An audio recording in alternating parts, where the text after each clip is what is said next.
காய்கறி வாங்கி போம்மா. வேணாம்மா. வாங்கம்மா, வந்து வாங்கி போங்கம்மா. அப்பா வந்து வாங்கி போப்பா, கம்மி ரேட்டு தான்ப்பா, வந்து வாங்கி போப்பா. அப்பா காய் வாங்கி போப்பா, வந்து வாங்கி போப்பா. வாப்பா வாப்பா, வந்து வாங்கிக்கப்பா. அதெல்லாம் கம்மி ரேட்டு தான்ப்பா. போயிருக்கு, காஞ்சி போயிருக்கு. ரேட் பார்த்து சொல்லுமா. அரை கிலோ 30 ரூபாப்பா. வாங்கிட்டு போப்பா. வேற இடம் வாங்கிக்கிறேன். வாங்கிட்டு போப்பா, வாப்பா வாங்கிட்டு போப்பா. நான் காய்கறிங்களுக்கு வந்து வாங்கிட்டு போப்பா. உச்சி வெயில் ஆயிடுச்சப்பா, வியாபாரமே அவளியே 10 மைல் நடக்கணுமே, எப்படி வீட்டுக்கு போய் சேருன்னு தெரியலையப்பா. முதல் போட்டு வாங்கின காய்கறிலாம் வியாபாரமே ஆக மாட்டேது சாமி. பா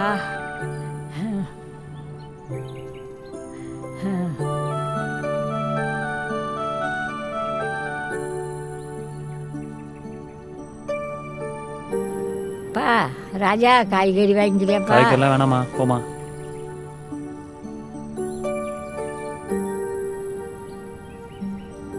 தண்ணி கூட எடுத்துன்னு வரலையாப்பா, எப்படி போய் சேர போடணும்?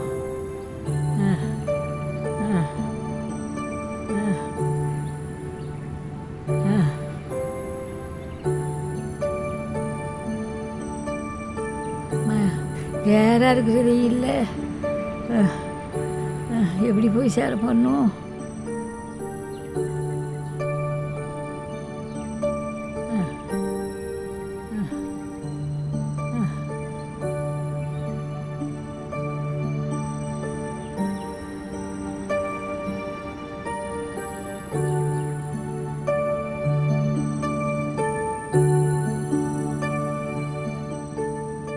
எப்பா தண்ணி கொடுங்கப்பா, குடிக்க. காசு கொடுத்தாதாம்மா தண்ணி. தண்ணி வேணாம் போப்பா, எங்கன்னா வாங்கிக்கிறேன். தொண்டிலாம் காயுது, தொண்டை காயுதுப்பா. கண்ணு இருட்டுது, மங்களாகுது.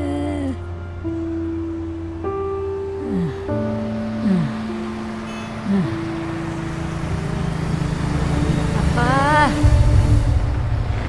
டே வண்டி நித்ரா, கொஞ்சம் நித்ரா. டே ஐயோ, பாட்டிக்கு என்னாச்சு தெரியலையே.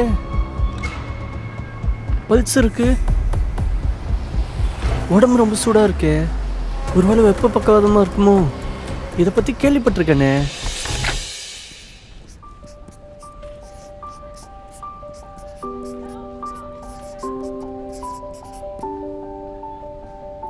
Hello students, good morning to all. இன்னைக்கு நம்ம ஃபர்ஸ்ட் எய்ட் கிளாஸில் எதை பற்றி பார்க்க போகிறோம்னா, வெப்ப பக்கவாதத்தை பற்றி நம்ம பார்க்க போகிறோம். வெப்ப பக்கவாதம்னா வேற ஒன்றும் இல்லை, இங்கிலீஷில் அதை ஹீட் ஸ்ட்ரோக்னு சொல்லுவாங்க. ஸோ இந்த ஹீட் ஸ்ட்ரோக்னா அப்படின்னா என்னென்னா, நம்ம பாடி டெம்பரேச்சர் அது வந்து ஹீட்டுக்கு எக்ஸ்போஸ் ஆகும்போது அது இன்க்ரீஸ் ஆகும். ஸோ அது இன்க்ரீஸ் ஆகும்போது பார்த்தீங்கன்னா ஹீட் ஸ்ட்ரோக் வரும். ஸோ என்ன டெம்பரேச்சரில் அது இன்க்ரீஸ் ஆகும் அப்படின்னு பார்க்கலாமா? ஸோ நம்மளோட பாடி டெம்பரேச்சர் பார்த்தீங்கன்னா நார்மலாக 97 ஃபேரன்ஹீட்டில் இருந்து 99 டிகிரி ஃபேரன்ஹீட் வரைக்கும் இருக்கும். இது வந்து நார்மலாக எல்லாருக்கும் இது இருக்கும். இதுக்கு மேலே அதிகமாச்சுன்னா அதை ஃபீவர்னு சொல்லுவோம், சரிங்களா? அதுக்கும் மேலே போச்சுன்னா, இப்போது ஃபார் எக்ஸாம்பிள் 104 டிகிரி ஃபேரன்ஹீட் போச்சுன்னா நம்மளுக்கு வந்து இந்த ஹீட் ஸ்ட்ரோக் வந்து அட்டாக் ஆகும். இந்த ஹீட் ஸ்ட்ரோக் அட்டாக் ஆகும்போது பார்த்திங்கன்னா அவங்க ஒரு மயக்க நிலைக்கு போவாங்க. ஸோ இந்த மயக்க நிலையில் அவங்களுக்கு ட்ரீட்மெண்ட்டோ இல்லை ஃபஸ்ட் எய்டோ பண்ணலைன்னா அவங்க பார்த்தோன்னா இறக்கும் தருவாய்க்கும் போயிடுவாங்க. ஸோ இதுதான் heat stroke. For example, suppose நீங்கள் ஒரு நாள் வெளியில் போயிட்டுருக்கீங்க, நடந்து போயிட்டுருக்கீங்க, வெளியில் போயிட்டு இருக்கும்போது ஒருத்தவங்க மயக்க நிலையில் ரோட்டில் இருந்தாங்கன்னா நீங்கள் ஃபஸ்ட்டு செய்ய வேண்டிய காரியம் என்னென்னா, உங்கள் கைகளை இங்கே பிடிச்சி அவங்களுடைய பல்ஸை நம்ம செக் பண்ணணும். பல்ஸ் இருந்துச்சுன்னா அவங்க உயிரோடு தான் இருக்காங்கன்னு அர்த்தம். அதுக்கப்புறம் நம்ம ரெண்டாவதாக பண்ணுற விஷயம் வந்து அவங்களுடைய டெம்பரேச்சர் என்னன்றதை நம்ம பார்க்கணும். அதுக்கு நம்மக்கிட்ட தெர்மாமீட்டர் இல்லைன்னு கவலைப்பட வேண்டாம், நம்ம கையே ஒரு தெர்மாமீட்டர் தான்.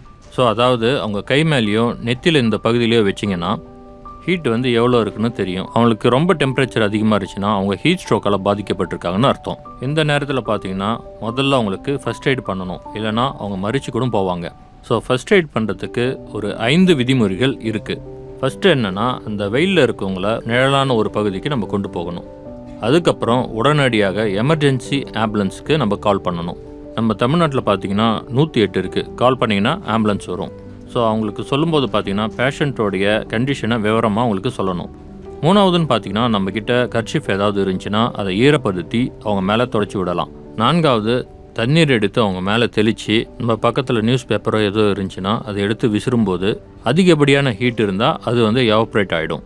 5வதாக பார்த்தீங்கன்னா நம்மக்கிட்ட ஒரு ஐஸ் பேக் கிடச்சுன்னா அதை அவங்க கழுத்துக்கு கீழே, அப்படி இல்லைனா அவங்க அண்டர் ஆர்ம்ஸில் வைக்கும்போது அதிகப்படியான டெம்பரேச்சர் வந்து கூல்டவுன் ஆகும். இதெல்லாம் நம்ம பண்ணிகிட்டு இருக்கும்போது பார்த்தீங்கன்னா நம்ம கால் பண்ண ஆம்புலன்ஸ் வந்துடும். நம்ம வந்து அவங்கள ஷிஃப்ட் பண்ணிவிட்டு பக்கத்தில் இருக்கிற ஹாஸ்பிட்டலுக்கு அவங்கள கொண்டுட்டு போயிடுவாங்க. டேய் பாட்டி தூக்குடா, கொஞ்சம் நல்லா இருக்கிறதுக்கு தூக்கிட்டு போகலாம். டேய் ஆம்புலன்ஸுக்கு ஃபோன் பண்ணி பாட்டி கண்டிஷனை சொல்லி உடனே வர சொல்கிறா. ஹலோ, ஆம்புலன்ஸா?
சிஸ்டர் ஃப்ளூயிட் முடிஞ்சதுங்களா? முடிஞ்சிச்சு டாக்டர். ஓகே சரி. பாட்டி என்னம்மா, எப்படி இருக்கீங்க? நல்லா இருக்குமா? நல்லா இருக்கீங்களா? இப்போ ம். சிஸ்டர் டார்ச் கொடுங்க.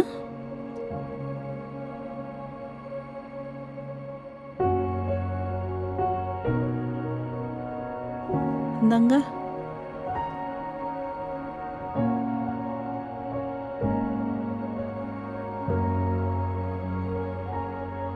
பாட்டி நல்லா மூச்சு இழுத்து விடுங்க.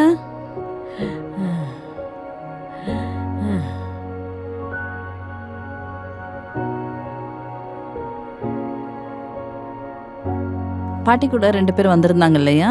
ஆமா எங்க டாக்டர். இருக்காங்க? வெளியே தான் இருக்காங்க. கொஞ்சம் கூட்டிட்டு வரீங்களா? சரி. நீங்க பாட்டிக்கு என்ன வேணும்? பாட்டி எங்களுக்கு யாரும் தெரியாது டாக்டர். நாங்கள் ரோட்டில் வந்துட்டு இருந்தோம். பாட்டி மயங்கி விழுந்துருந்தாங்க. அவங்கள ஃபர்ஸ்ட் எய்ட் பண்ணி கூட்டிகிட்டு வந்தோம். பாட்டி இப்போ எப்படி இருக்காங்க? இப்போ பரவாயில்ல, ட்ரீட்மெண்ட் கொடுத்துருக்கோம். நீங்கள் ஃபர்ஸ்ட் எய்டு கொடுத்தனால பாட்டியோட பாடி டெம்பரேச்சர் நல்லாவே குறைஞ்சிருச்சு. அதனால தான் பாட்டியை காப்பாற்ற முடிஞ்சுது. ட்ரீட்மெண்ட் கொடுத்த பிறகு இப்போ கொஞ்சம் பெட்டராக இருக்காங்க. நீங்கள் பாட்டியை போய் பாருங்க, சரிங்களா? பாட்டி இப்போ எப்படி இருக்கீங்க? நல்லா இருக்குயா. நல்லா இருக்கீங்களா? இனிமேல் வெயில் டைம்லலாம் தனியாக வெளியே போகாதீங்க பாட்டி. எனக்கு யாரும் இல்லையா, நான் தனியாக இருக்கிறேன்யா. அப்படியா? இனிமேல் யாரும் இல்லைன்னு சொல்லாதீங்க. நாங்கள் 2 பேரும் உங்களுக்கு இருக்கோம், சரிங்களா? சரியா? எந்த பிரச்சனைனாலும் எந்த உதவினாலும் எங்களை கூப்பிடுங்க, சரிப்பா. நாங்கள் உதவி செய்கிறோம், சரிங்களா? ரொம்ப நன்றி தம்பி. வணக்கம் அன்பார்ந்த நேயர்களே, இந்த நாளிலும் கூட இந்த சிறப்பு நிகழ்ச்சியில் உங்கள் யாவரையும் சந்திப்பதில் எனக்கு மிகுந்த சந்தோஷம். ஒவ்வொரு வாரமும் ஒரு மருத்துவ ஆலோசனையை நம்ம கேட்டு தெரிஞ்சு கொள்ள போகிறோம். இந்த வெப்ப காலத்தில் கூட நம்ம எப்படி பாதுகாப்பான வழிமுறைகளை கைப்பற்றுவதுன்னு சொல்லி நமக்கு ஆலோசனை வழங்குவதற்காக நம் மத்தியில் டாக்டர் வந்திருக்காங்க. நம்ம அவங்க என்ன சொல்கிறாங்கன்னு கேட்டு தெரிஞ்சுக்கலாமா? வணக்கம் டாக்டர். வணக்கம். இந்த நாளிலும் எங்கள் மத்தியில் நீங்கள் வந்திருக்கிறதுக்காக நன்றி. நன்றி. ஸோ அதிகப்படியான வெப்பத்தினால நம்ம சரீரத்தில் பாதிப்புகள் ஏற்படுமா? எந்த அளவு வெப்பத்தை நம்ம சரீரத்தினால தாங்க முடியும்? அதிகப்படியான வெப்பம் நம்ம சரீரத்துக்கு நிறைய பாதிப்புகளை ஏற்படுத்தும். நார்மலா நம்ம body temperature 36 to 38 degree Celsius வரைக்கும் normal temperature. Up to 40 degree Celsius வரைக்கும் நம்ம பாடி டெம்பரேச்சரை மெயின்டைன் பண்றதுக்கு நம்ம பாடியில நிறைய மெக்கானிசம்ஸ் இருக்கு. அதுதான் தெர்மோ ரெகுலேட்டரி மெக்கானிசம்ஸ்ன்னு சொல்லுவாங்க. அதுல ஒன் ஆஃப் த மெக்கானிசம் தான் வேர்வை சிந்துறது. ஸோ நம்ம வேர்வை சிந்தும் போது நம்ம பாடி ஹீட்டு தண்ணி மாதிரி வெளியே போகுது. இந்த எல்லா மெக்கானிசம்ஸும் 40 டிகிரி செல்சியஸ் வரைக்கும் தான் நம்ம பாடியில செயல்படும். 40 டிகிரி செல்சியஸ்க்கு மேல இந்த மெக்கானிசம்ஸ் எல்லாமே செயலிழந்து போயிடும். அதுக்கப்புறம் நம்ம பாடி டெம்பரேச்சர் வேகமா அதிகமாகி மூளையும் பாதிக்கப்படும். அதனால உண்டாகிறது தான் வெப்ப பக்கவாதம். ஓகே டாக்டர், இந்த அதிகப்படியான வெப்பத்தினால மனிதனுடைய உடலில் என்னென்ன விதமான பாதிப்புகள் உண்டாகும், அதை பத்தி கொஞ்சம் சொல்றீங்களா? ஸோ நம்ம பாடி டெம்பரேச்சர் படிப்படியாக இன்க்ரீஸ் ஆகும்போது நம்ம தொந்தரவுகளும் படிப்படியாக இன்க்ரீஸ் ஆகும். இனிஷியல் ஸ்டேஜஸ்ல நமக்கு கை கால் வீக்கம் உண்டாகும். ஸோ இது பயப்படுறதுக்கு எதுவும் இல்லை. நம்ம அந்த வெப்ப பகுதியிலிருந்து வெளியே வந்துட்டாலே இந்த கை கால் வீக்கம் ஆட்டோமேட்டிக்காக சரியாயிடும். 2வது கட்டம் தான் தசை பிடிப்புகள். இந்த தசை பிடிப்புகள் ஏன் உண்டாகுதுன்னா, நம்ம வேர்வை சிந்தும் போது வேர்வையோட தண்ணி மட்டும் வெளியேறாது, அதோட சில உப்பு சத்துக்கள், அதாவது எலக்ட்ரோலைட்ஸ்ன்னு சொல்லுவாங்க, அதுவும் வெளியேறும். ஸோ இந்த உப்பு சத்துக்கள் தான் தசையோட செயல்பாட்டுக்கோ நம்ம சரீரத்துல இருக்க அநேக உறுப்புடைய செயல்பாட்டுக்கோ ரொம்ப அவசியமா இருக்கும். ஸோ இது வெளியேறும் போது நமக்கு தசை பிடிப்புகள் வரும். அது தொடர்ந்து நீடிச்சா வெப்ப தளர்ச்சி உண்டாகும். ஸோ வெப்ப தளர்ச்சியில நமக்கு சிவியர் ஹெட்டேக் வரும், வாந்தி, தலை சுற்றல், மயக்கம் உண்டாகும், இருதய படபடப்பு வரும், மூச்சு திணறல் வரும், பிபி லோ ஆகும். ஸோ இதை நம்ம தவிர்க்கிறதுக்கு வெறும் தண்ணி மட்டும் அடிக்கடி குடிச்சிட்டு இருந்தா பத்தாது. ஸோ தண்ணியோட கூட உப்புச்சத்து இருக்கிற நீராகாரமா எடுத்துக்கொள்ளணும்.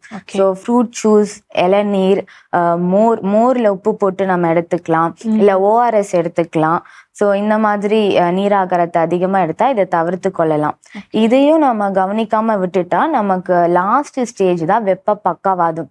இதுல மூளையும் பாதிக்கப்படும், அதனால உயிரிழப்பு கூட ஏற்படலாம். ஓகே டாக்டர், இந்த வெப்ப பக்கவாதம் அப்படின்னா என்ன? அதாவது ஹீட் ஸ்ட்ரோக்.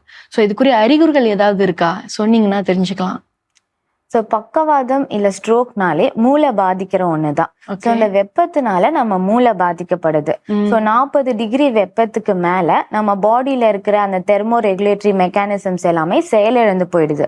இதனால நம்ம மூளை பாதிக்கப்படுறது தான் வெப்ப பக்கவாதம். இதனால நமக்கு தலை சுற்றல், மயக்கம் உண்டாகலாம். இதனால பாதிக்கப்படுகிற நபர்களுக்கு குழப்ப நிலை வரும், எரிச்சல் ஊட்டுகிற தன்மைகள் வரும், வலிப்பு வரலாம். இது தொடர்ந்து நீடித்தா கோமா ஸ்டேஜ் போய் அவங்க உயிரிழந்து கூட போவாங்க. இதுக்கு உடனடியாக நம்ம ட்ரீட்மெண்ட் கொடுக்கணும். ஸோ உடனடியாக ஹாஸ்பிட்டல் கொண்டு போய் உடனடியாக ட்ரீட்மெண்ட் கொடுத்தாதான் இவங்களை உயிர் பிழைக்க வைக்க முடியும். ஓகே டாக்டர், இப்போ நான் ஒரு ஸ்ட்ரீட் சைடு நடந்து போயிட்டு இருக்கேன்னு வச்சுக்கோங்களேன். திடீர்னு யாரோ அங்கே ஒருத்தவங்க இந்த வெப்ப பக்கவாதத்தினால பாதிக்கப்பட்டு மயங்கி விழுகிறாங்க.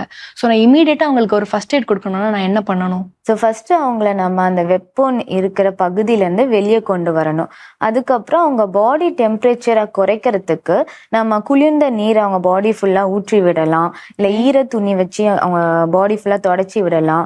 அவங்க பாடியில் ஐஸ் பேக்ஸ் வைக்கலாம். ஸோ கை கடியில், கழுத்தில் ஐஸ் பேக்ஸ் வைக்கலாம். பட் இந்த வெப்ப பக்கவாதத்தினால யாராவது பாதிக்கப்பட்டிருந்தா அவங்களுக்கு குடிக்கிறதுக்கு நம்ம நீராகாரம் எதுவும் கொடுக்கக்கூடாது. ஸோ இமீடியட்டா இந்த ஃபர்ஸ்ட் எய்டை செஞ்சுட்டு உடனடியாக அவங்கள ஹாஸ்பிட்டலுக்கு கூட்டிட்டு போகணும். அப்பதான் அவங்கள உயிர் பிழைக்க வைக்க முடியும். ஓகே டாக்டர், யாரெல்லாம் இந்த வெப்பத்தினால அதிகமா பாதிக்கப்படுறாங்க? ஸோ இந்த வெயில வேலை பார்க்குறவங்க, குறிப்பாக கன்ஸ்ட்ரக்ஷன் ஒர்க்கர்ஸ் இல்லை ஸ்போர்ட்ஸ் பர்சன், அத்லெட்ஸ், இந்த வெயிலில் ப்ராக்டிஸ் பண்ணுறவங்க அதிகமாக பாதிக்கப்படுவாங்க. ஏஜ் வைஸ் பார்த்தா வயது முதிர்ந்தவங்க இல்லை குழந்தைங்க, இவங்க சரீரத்தில் இந்த தெர்மோ ரெகுலேட்டரி மெக்கானிசம்ஸ் ரொம்ப வீக்காக இருக்கும். ஸோ கொஞ்சம் ஹீட்டே இவங்க பாடி தாங்கிக்க முடியாது. ஸோ இவங்கள பாதுகாப்பாக வச்சுக்க நம்ம இவங்களை அந்த வெயில் டைமில் வெளியே விடாமல் வீட்டுக்குள்ளேயே தங்க வச்சுக்கணும். அதே மாதிரி குழந்தைங்களை நம்ம வெளியே கூட்டிட்டு போகும்போது கூட காரில் தனியாக விட்டுட்டு போகக்கூடாது. ஏன்னா கார்லாம் ரொம்ப ஹீட் ஆகிடும். ஸோ குழந்தை ரொம்ப பாதிக்கப்பட்டுரும். ஸோ குழந்தைங்களை, வயது முதிர்ந்தவங்களை நம்ம எப்போவுமே கூடவே பாதுகாப்பாக வச்சுக்கணும். ஓகே டாக்டர், இந்த வெப்பத்தினால அநேக பாதிப்புகள் உண்டாகுதுன்னு சொல்றீங்கல்ல, ஸோ இந்த பாதிப்புகளை நம்ம எப்படி தடுக்கலாம்? ஸோ நம்ம பாதுகாப்பாக இருக்கிறதுக்கு நம்மளே குளிர்ச்சியாக வச்சுக்கணும். ஸோ அடிக்கடி குளிர்ந்த நீரில் குளிக்கலாம். முடிஞ்ச வரைக்கும் நம்ம ஏசி ரூம்ல தங்க பார்க்கணும். அதே மாதிரி வெயில் சுட்டெரிக்கிற நேரம், அதாவது மதியம் 12 மணிலேருந்து 4 மணி வரைக்கும் நம்ம வெளியே போகாம வீட்டுக்குள்ளேயே இருந்துக்கணும். வீட்டுக்குள்ள இருந்தாலும் நம்ம சமையல் வேலையெல்லாம் காலையில இல்லை ஈவினிங் செய்துக்கணும். ஸோ இந்த மத்தியான டைம்ல ஸ்டவ் ஆன் பண்ணி குக் பண்றத நம்ம தவிர்த்து கொள்ளணும். நம்ம போடுகிற ஆடைகளும் நம்ம டைட்டா இல்லாம லூஸா போட்டுக்கணும். அதே மாதிரி லைட் கலர்டு ட்ரெஸ்ஸஸ் போடணும். ஏன்னா டார்க் கலர்ஸ் எப்போவுமே சன் லைட்டை இல்லை ஹீட்டை அப்சர்வ் பண்ணிக்கும். பட் லைட் கலர்ஸ் வந்து அந்த சன்லைட்டை ரிஃப்ளெக்ட் பண்ணும். ஸோ அதனால நம்ம லைட் கலர் ட்ரெஸ்ஸஸை ப்ரிஃபர் பண்ணணும். அதோட கூட நிறைய தண்ணீர் அடிக்கடி குடிச்சிட்டே இருக்கணும். நமக்கு தாகம் எடுக்குதோ இல்லையோ அடிக்கடி தண்ணீர் குடிக்கணும். அதே மாதிரி உப்புச்சத்து நிறைந்த நீர் ஆகாரம், ஃப்ரூட் ஜூஸ், இளநீர், மோர் இல்லை ஸ்போர்ட்ஸ் ட்ரிங்க், ORS இதெல்லாம் நம்ம அதிகமாக எடுத்துக்கணும். நம்மளே பாதுகாப்பாக வச்சுக்கணும். இப்போ நம்ம வீட்டார் யாராவது வெளியே போயிருந்தாலும் அவங்களோட எப்போவுமே தொடர்பில் இருந்து அவங்க சேஃபாக இருக்காங்களான்னு பார்த்துக்கணும். நம்ம டெய்லி நியூஸ் பார்க்கணும். நம்ம கவர்மெண்ட் நிறைய ஆலோசனைகள் கொடுப்பாங்க, அதை கேட்டு பாதுகாப்பாக இருக்கணும். ஓகே டாக்டர், இந்த வெப்ப காலத்தில் வந்து அநேகருக்கு வர்ற பிரச்சனை என்னன்னா வேர்க்குரு. ஸோ இந்த வேர்க்குருங்கிறது ஏன் வருது, அதை எப்படி நம்ம தவிர்க்கலாம்? ஸோ நம்ம பாடியில் வேர்வை ப்ரொடியூஸ் பண்ணுற ஆர்கன் தான் ஸ்வெட் கிளான்ஸ்ன்னு சொல்லுவாங்க. நம்ம பாடி ஃபுல்லாக ஸ்வெட் கிளான்ஸ் இருக்கும்.